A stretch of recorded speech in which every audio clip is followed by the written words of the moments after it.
Hola amigos, bienvenidos a este nuevo video. Hoy vamos a hablar de nuestros antepasados de aquí. Es decir, no vamos a hablar de los mayas, ni de los aztecas, ni de los incas, estos grandes imperios de Centroamérica y del Perú. Vamos a hablar en particular de nuestros antepasados que habitaban el territorio de lo que se conoce hoy como Colombia. Lo que conocemos hoy como Colombia no siempre se llamó así. Se llamó Tierra Firme, Castilla de Oro, Nuevo Reino de Granada y en nuestra época republicana una docena más de nombres. Esta es una costumbre heredada de España en la que pretendían los españoles que cambiando el nombre cambiaba el ser. Este fue un país que desde los albores del descubrimiento y la conquista se dividió en varias regiones muy diversas y también quedó aislado del resto de Sudamérica, en una intención de los conquistadores de que no tuviéramos comunicación entre regiones y que el vaso comunicante fuera la provincia. ¿Cuáles son los límites del actual territorio colombiano? Al norte, Colombia limita con el Océano Atlántico o Mar Caribe, y al occidente limita con el Océano Pacífico, que en las épocas de la conquista llamaban Mar del Sur.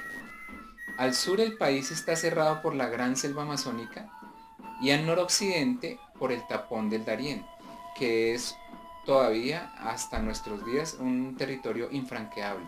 Al oriente, Colombia limita con los llanos orientales y con el desierto de la Guajira, en lo que conforma fundamentalmente la frontera del país con lo que hoy es Venezuela.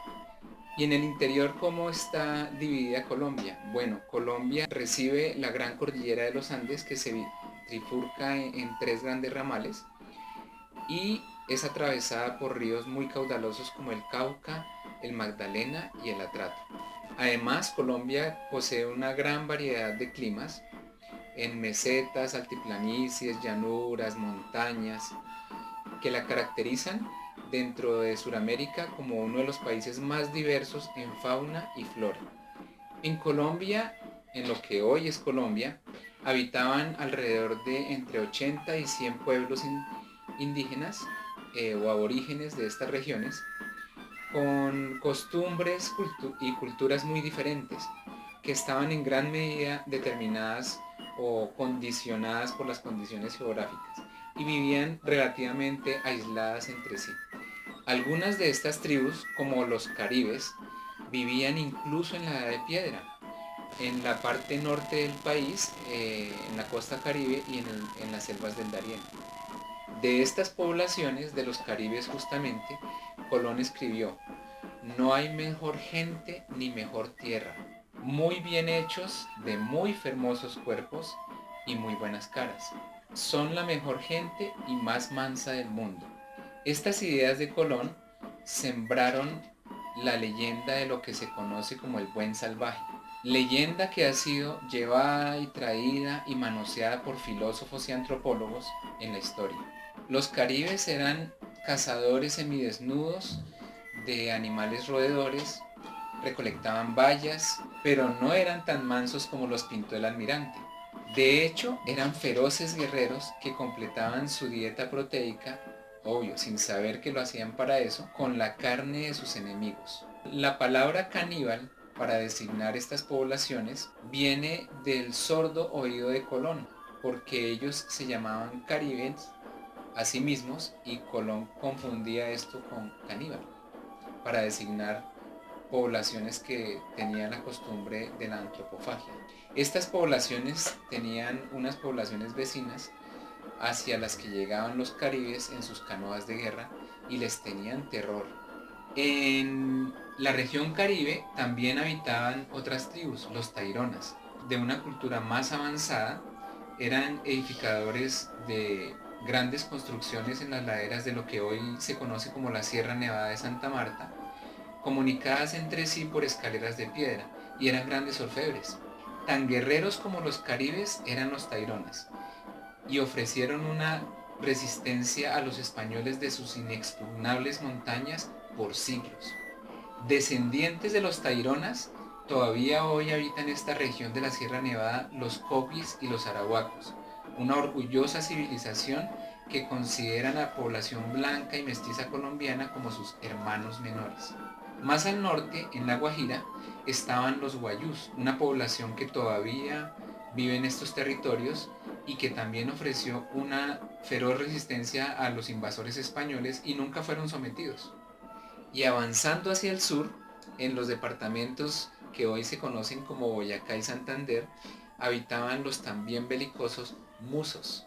Y remontando en Magdalena, hacia el territorio que hoy es Tolima, vivían también unos indios muy bravos, que se conocieron como los panches y los pijaos, y que al igual que los caribes tenían fama de ser antropófagos.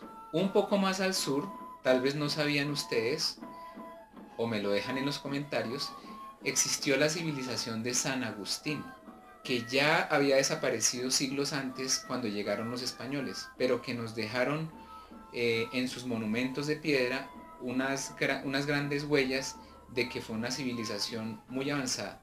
Y en lo que es hoy el eje cafetero habitaron los quimbayas, una civilización de orfebres que eran los más avanzados de su época en toda América. Y en el altiplano cundiboyacense, con centro en lo que hoy en día es la sabana de Bogotá, habitaron los pueblos de los chipchas o muiscas. Eran famosos por ser grandes alfareros, comerciantes de lana, de sal y también por sus grandes borracheras.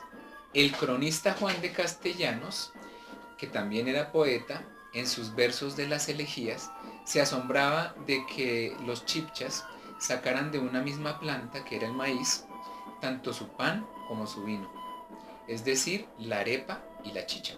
Y si seguimos bajando hacia el sur del país y hacia la costa occidental del Océano Pacífico, encontramos en lo que hoy es el Valle del Cauca los calimas y más allá los tumacos, que ya eran vecinos del gran imperio inca.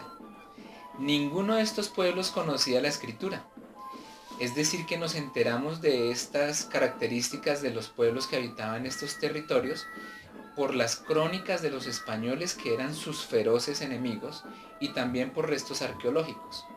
De sus enemigos, los españoles, también antepasados de lo que conforma el territorio colombiano, vamos a hablar en el próximo video. No se lo pierdan.